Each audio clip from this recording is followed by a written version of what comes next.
Pakistan lost 18 points on World Press Freedom Index in last 4 years. And in last 4 years, 24 Pakistani journalists, including 2 female journalists, they were assassinated in the line of their duty. اور کسی ایک بھی صحافی کا قاتل نہیں پکڑا گیا، خواہ وہ پنجاب میں تھا یا سندھ میں تھا یا بلوچستان میں تھا یا خیبر پختونخوا میں تھا یا کسی اور جگہ پہ تھا۔ اور آپ دیکھیں کہ پچھلے سال میں عمران خان کی حکومت پہ تنقید کر رہا تھا اور آج میں شہباز شریف صاحب کی حکومت جو ہے اس کا شکریہ ادا کر دیا کہ آپ نے اسٹیون بٹلر کو سوری کہہ دیا، لیکن یہ تو بتائے نا کہ منظور پشتین کیوں نہیں ٹی وی چینل پہ آ سکتا؟ اور آپ جب وہ صحافی جن پر آپ کی حکومت کے دور میں بغاوت کے مقدمے درج ہوئے اور ان پر پابندی لگائی گئی اور صابر شاکر اور ارشد شریف کو پاکستان چھوڑنے پر مجبور کر دیا گیا، وہ کیوں پاکستان چھوڑنے میں مجبور ہوئے؟ اس کا کوئی جواب کیوں نہیں دیتا؟ مریم اورنگزیب صاحبہ جو ہماری انفارمیشن منسٹر ہیں، وہ کہتی ہیں عمران ریاض تو جرنلسٹ ہی نہیں ہے۔ آپ کو سب کو پتا ہے کہ عمران ریاض جو ہے وہ میرا کتنا دشمن ہے، مجھ کو کتنی تنقید کرتا ہے، لیکن میں یہ نہیں کہوں گا کہ مریم اورنگزیب اس کو اگر کہہ رہے ہیں کہ وہ جرنلسٹ نہیں ہے تو وہ صحیح کہہ رہے ہیں۔ یہ بات بالکل غلط ہے، کیونکہ جرنلسٹ ہے اس کو کوئی بھی ویو ہو سکتا ہے، لیکن چلے آپ کہتے ہیں وہ پولیٹیکل ورکر ہے، تو پولیٹیکل ورکر پر بھی پابندی لگانا یہ کہاں کی جمہوریت ہے؟ یہ کہاں کی آزادی صحافت ہے؟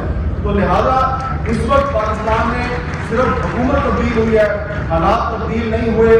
پاکستان کا میڈیا عمران خان کے دور میں بھی غیر اعلانیہ سینسرشپ کا شکار تھا، پاکستان کا میڈیا شہباز شریف کے دور میں بھی غیر اعلانیہ سینسرشپ کا شکار ہے، اور اس پر آپ سب کو آواز بلند کرنی چاہیے، کیونکہ میں بار بار کہہ رہا ہوں صرف حکومت تبدیل ہوئی ہے، میڈیا کے حالات تبدیل نہیں ہوئے، یہ پارلیمنٹ کے حالات بھی تبدیل نہیں ہوئے۔ یہ دیکھیں، یہ کامران مرتضیٰ صاحب یہ سینٹ کے ممبر ہیں، یہ سپریم کورٹ بار ایسوسی ایشن کے سابق صدر ہیں، انہوں نے اور عالم نظیم طاہر صاحب نے مل کر ایک کوشش کی اور پارلیمنٹ کی جو کمیٹی ہے فار انفورسڈ ایکسپیرینسز، جو لاپتہ افراد کی کمیٹی ہے، اس کے مذاکرات کروائے جو انہوں نے کوئٹہ میں دھرنا دیا ہوا تھا، اور وہ دھرنا ختم کرایا، اور ان بیچاروں نے صرف ان کو 50 لوگوں کی ایک لسٹ دی کہ ان لوگوں کو آپ رہا بھی نہ کریں، ان کو عدالت میں بھی پیش نہ کریں، بس صرف یہ وعدہ کر لیں کہ ان کو آپ نے فیک انکاؤنٹر میں مارنا نہیں۔ تو انہوں نے وہ لسٹ ان سے لی اور ان مظلوم لوگوں نے اپنا دھرنا کوئٹہ میں ختم کر دیا۔ اس کے بعد آپ جانتے ہیں کیا ہوا؟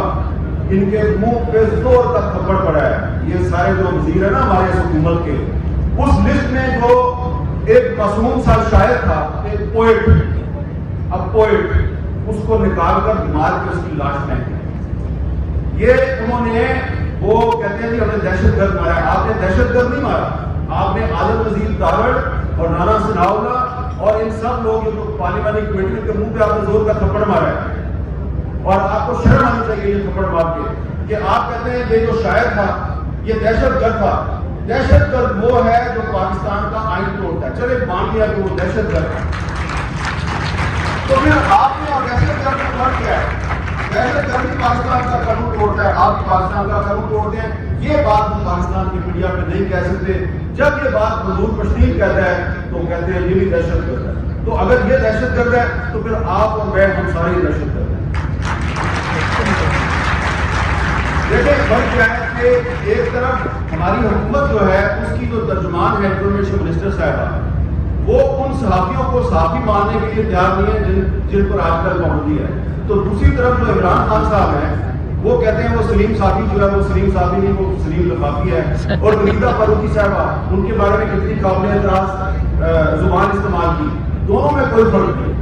یہ جو اس وقت حکمران اتحاد ہے، آپ دیکھیں یہ بھی وہی کام کر رہے ہیں جو پہلے عمران خان کر رہا تھا۔ تو اس لیے آسمان جاوید کانفرنس جو ہے اس کے پلیٹ فارم سے ہم یہ مطالبہ کرتے ہیں کہ وہ پالیسیاں جن کی وجہ سے پاکستان کا میڈیا جو ہے وہ ورلڈ پریس فریڈم انڈیکس پہ مسلسل نیچے آ رہا تھا، آپ ان پالیسیوں کو ختم کریں۔ یہ مطالبہ آپ اس لیے کر رہے ہیں کہ آپ ان پالیسیوں کو آگے بڑھا رہے ہیں اور آپ کو اس میں کوئی نہ ندامت ہے نہ شرم ہے، بلکہ آپ کہتے ہیں کہ ہمارے ملک میں تو پاکستان کا میڈیا آزاد ہو گیا ہے، عمران خان کے دور میں میڈیا آزاد نہیں تھا۔ ایک اور بات میں آپ کو کہنا چاہتا ہوں کہ یہ جو سلیم صافی اور غریدہ فروخی کے بارے میں بات کی جاتی ہے یا اور جو ہمارے صحافی ہیں ان کے بارے میں بات کی جاتی ہے نا، تو یہ صرف غیر ریاستی عناصر بات نہیں کرتے. ایک سوچی سمجھی سازش کے تحت فیک نیوز کو پاکستان کے میڈیا کی آزادی چھیننے کے لیے ایک ویپن کے طور پہ استعمال کیا جا رہا ہے.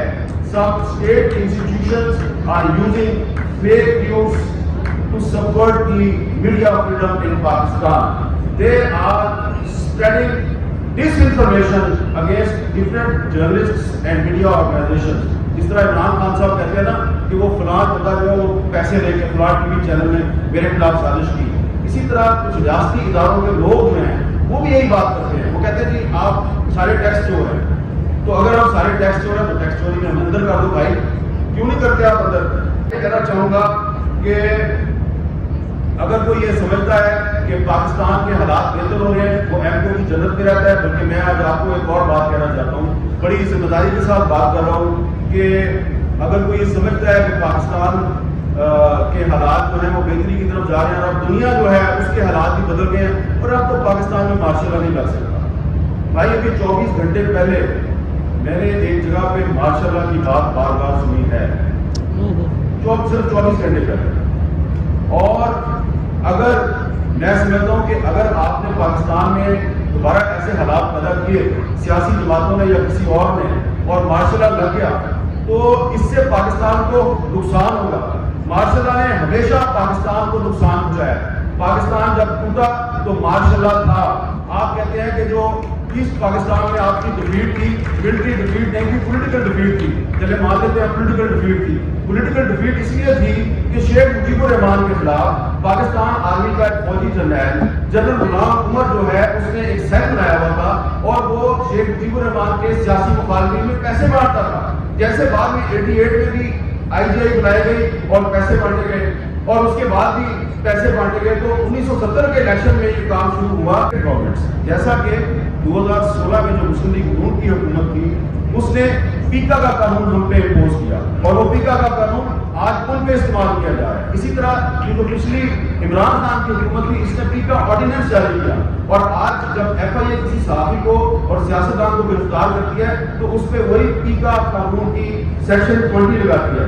تو یہ سارے قانون جو ہے ختم ہونی چاہیے. ان کے خلاف یہاں پہ ایک قرارداد منظور ہونی چاہیے اور اس قرارداد میں یہ مطالبہ کیا جانا چاہیے کہ جو پاکستان کی الیکٹڈ پارلیمنٹ ہے یہ پارلیمنٹ پاکستان کے آئین اور قانون کے تحفظ کے لیے کوئی کردار ادا کرے، صرف نوکری نہ کرے، ہاتھ باندھ کے کھڑی ہے اور جی سر کیے جا رہی ہے. اور جوڈیشری بھی جو ہے اس کو بھی کھڑا ہونے کی ضرورت ہے. اتنی ڈیوائیڈڈ جوڈیشری پاکستان کی ہسٹری میں ہم نے کبھی نہیں دیکھی. تو جب پارلیمنٹ مضبوط نہیں ہوگی، جوڈیشری ڈیوائیڈڈ ہوگی تو میڈیا کی فریڈم کو تحفظ کہاں سے ملے گا؟ تو اس تحفظ کے لیے آپ سب کو، ہم سب کو مل کے اکٹھے ایک جدوجہد کرنی ہے اور اس بات پہ ختم کرنا حبیب جانب کے شعر پہ کہ جھوٹے مقدمات ہیں، فرضی شہادتیں، ہم پھر بھی لکھ رہے ہیں جنوب کی حقائق.